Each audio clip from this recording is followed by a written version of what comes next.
সাবেক প্রধানমন্ত্রী ও BNP chairperson Begum Khaleda জিয়ার জানাজার নামাজে দেশের বিভিন্ন প্রান্ত থেকে আসা সাধারণ জনতা অংশ নিয়েছেন।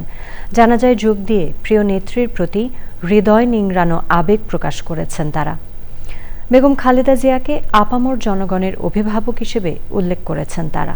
মির্জা ইমতিয়াজের রিপোর্ট।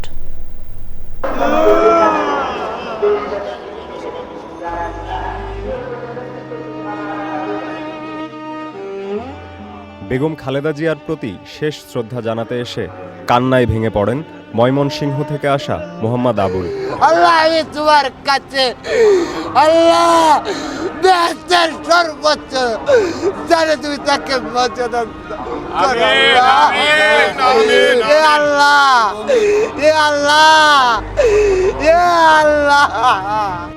সাবেক প্রধানমন্ত্রী বেগম খালেদা জিয়ার জানাজার নামাজে অংশ নিতে মানিক মিয়া এভিনিউ ও তার আশপাশ এলাকায় সকাল থেকে জড়ো হতে থাকে বিপুল মানুষ। বিগত সরকারের নানা কুরুচিপূর্ণ মন্তব্য, মিথ্যা মামলা এবং মানসিকভাবে হয়রানির শিকার হয়েছেন বেগম খালেদা জিয়া। দীর্ঘদিন তিনি তার পরিবারের সাথে থাকতে পারেননি।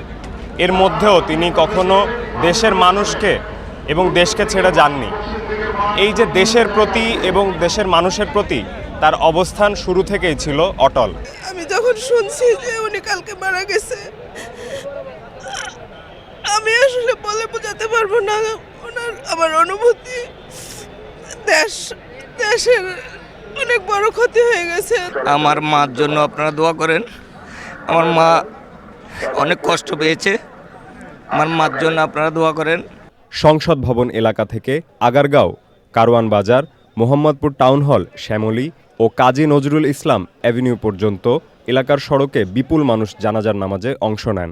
রাঙ্গামাটি পার্বত্য অঞ্চল থেকে এসেছি শুধু মায়ের জানাজা করার জন্য, মাকে শেষ বিদায় জানানোর জন্য।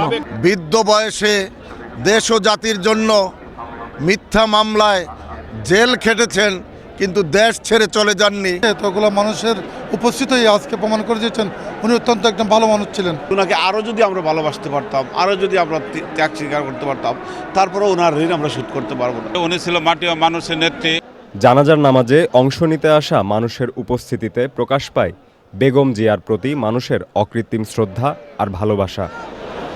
Mirza Imtiaz, channel I, Dhaka.